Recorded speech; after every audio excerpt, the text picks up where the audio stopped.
الحمد لله وكفى وسلام على عباده الذين اصطفى أما بعد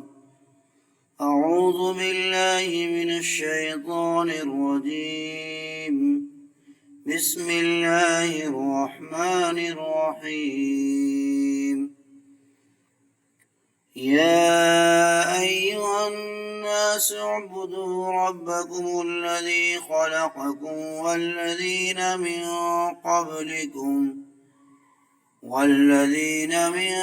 قبلكم لعلكم تتقون الذي جعل لكم الأرض فراشا والسماء بناء وأنزل من السماء ماء فأخرج به من الثمرات رزقا لكم فلا تجعلوا لله أندادا وأنتم تعلمون۔ اے لوگو، عبادت اختیار کرو اپنے پروردگار کی جس نے تم کو پیدا کیا اور ان لوگوں کو بھی کہ جو تم سے پہلے گزر چکے، تاکہ تم پرہیزگار بن جاؤ۔ وہ ذات پاک ہے، ایسی ہے جس نے بنایا تمہارے لیے زمین کو فرش اور آسمان کو چھت، اور برسایا آسمان سے پانی، پھر پردہ عدم سے نکالا بذریعے اس پانی کے پھلوں سے غذا کو تم لوگوں کے واسطے، تو تم مت ٹھہراؤ اللہ تعالیٰ کے مقابل کوئی شریک، اور تم جانتے بوجھتے ہو۔ توحید کی دعوت عام اور اس کے دلائل۔ قرآن کریم کی اس آیت میں تمام انسانوں کو خطاب کر کے ان کے سامنے اصل تقوی حاصل کرنے کی راہ واضح کی جاتی ہے اور دعوت توحید دی جاتی ہے، کیونکہ توحید کی پابندی ہی سے تقوی حاصل ہو سکتا ہے۔ چنانچہ ان آیات میں تمام انسانوں کو خطاب کر کے حکم دیا جاتا ہے، یا ایھا الناس اعبدوا ربکم۔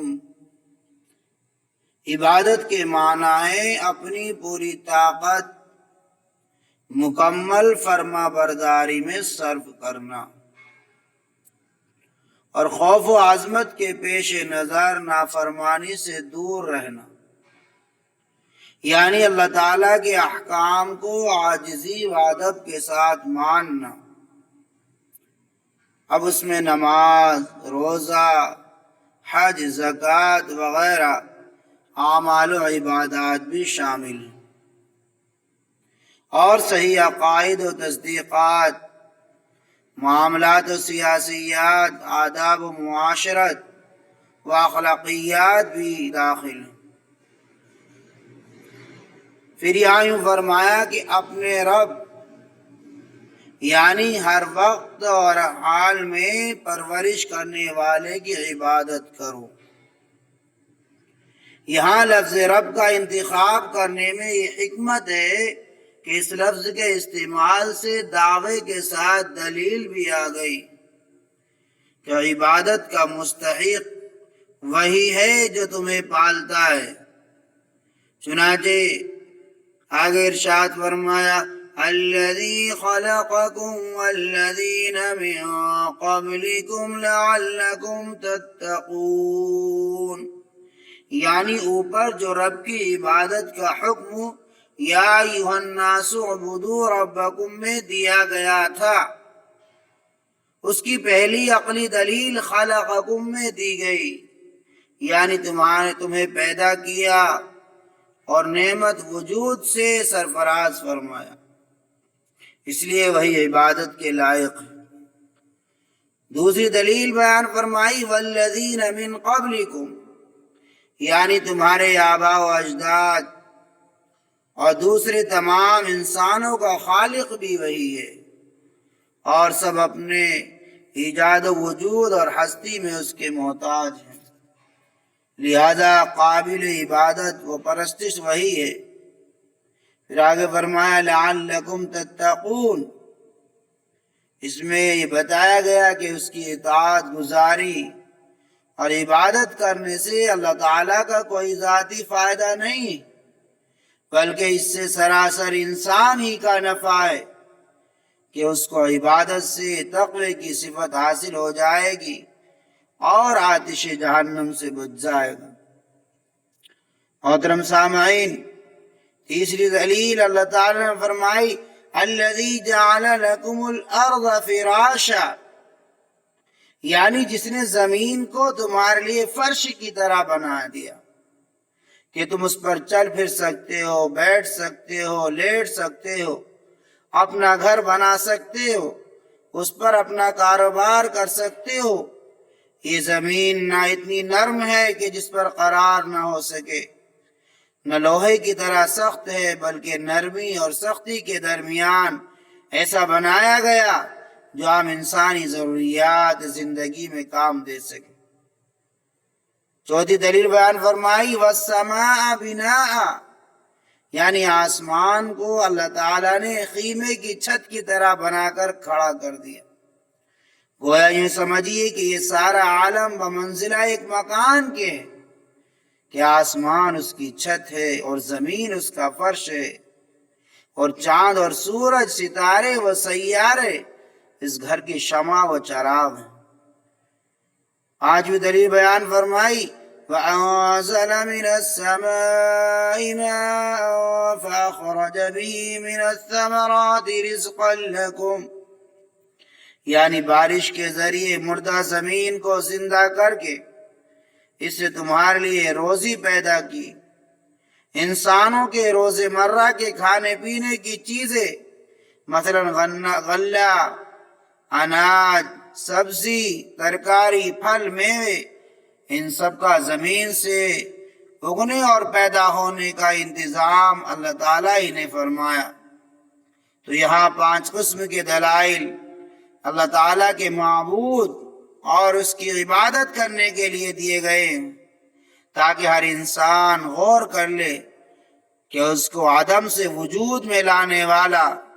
پھر انسانوں کی تربیت اور پرورش کے سارے سامان مہیا کرنے والا بجز اللہ تعالیٰ کے ذات کے کوئی نہیں ہو سکتا،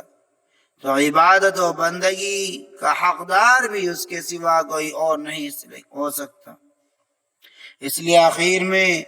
حق تعالیٰ نے فرمایا فَلَا تَجْعَلُوا لِلَّهِ أَنْدَادًا وَأَنْتُمْ تَعْلَمُونَ، یعنی اے انسانوں، جب تم نے جان لیا کہ تمہارا اور تمہارے آباء و اجداد کا، زمین و آسمان کا اور ساری کائنات کا خالق اور مالک و رازق اللہ تعالیٰ کے سوا کوئی نہیں ہے، تو عبادت و بندگی کا دوسرا مستحق کون ہو سکتا ہے